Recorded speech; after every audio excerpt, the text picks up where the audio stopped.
New signs of alleged bias surface in the anti-Trump dossier. House Republicans expand their search for answers. Chief Intelligence Correspondent Catherine Herridge is here to break the story. And a bombshell allegation rocking Washington tonight. A new book alleges Susan Rice issued a stand-down order on Russian meddling in the 2016 election. The Kremlin Conspiracy author Joel Rosenberg is here with analysis. President Obama's national security advisor, Susan Rice, reportedly told officials who were developing options to respond to Russian meddling in the 2016 presidential election to, quote, stand down and knock it off. And that is according to a new book by Michael Isikoff and David Korn called Russian Roulette.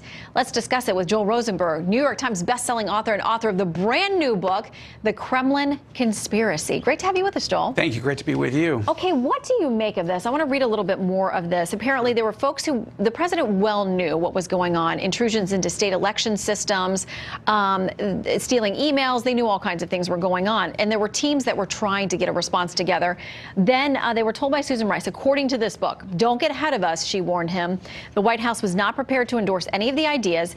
Daniel and his team in the White House, one of the actors here, Cyber Response Group were given strict orders. Stand down. She told him to knock it off, he recalled. It is incomprehensible that in the midst of a presidential campaign, a general election, that a national security advisor would tell a team of people dealing with Russian attacks, aggressive attacks. I mean, according to the book, and I read the excerpts that are available now, they were relentlessly hitting us from every possible direction.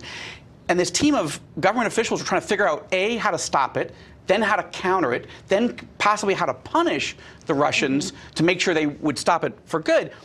The national security advisor of President Obama tells them to stand down, back off, and essentially in the end they did practically nothing. It's as indefensible as it is incomprehensible. Well, and you know, in reading the excerpts, there were so many conversations going on that they were worried it would blow things out of proportion, that it would further unsettle the election, which is what they thought the Russians were all about doing, creating chaos, disrupting things, especially on Election Day. And there was a real conversation within the Obama administration about whether doing something really aggressive with Russia would actually make those things happen. Right, but that's different from what Isikoff and Korn are saying. As far as I understood it from their article, or their book, was they were saying, the National Security Advisor, Susan Rice, told them, stop developing options.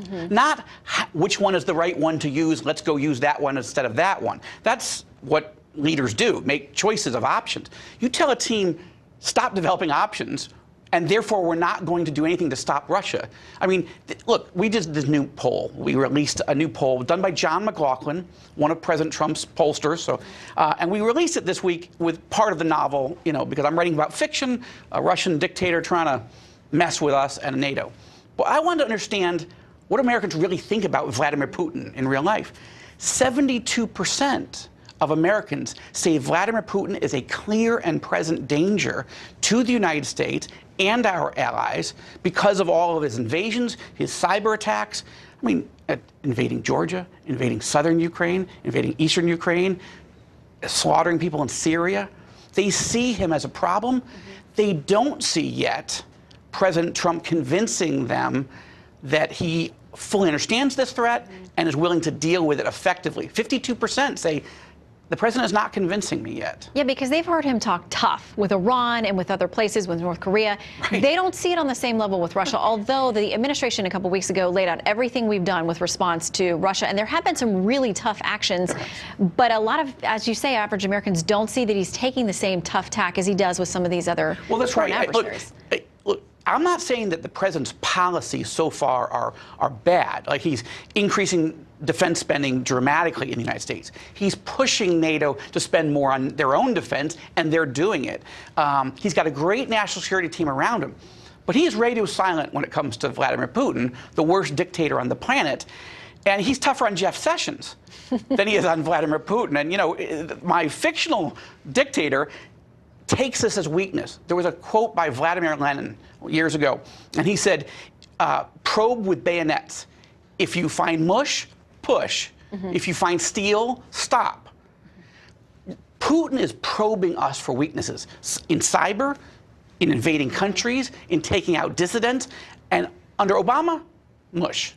Will he find steel in President Trump? That's what we need. Well, I got to tell you, you know how I feel about your books. I'm taking that on vacation with me tomorrow. My husband, when I told him, he goes, great, I'll see you 3 days later. No. I said, once I pick it up, you can't put it down. Joel, great to have you with us tonight. Great to see you.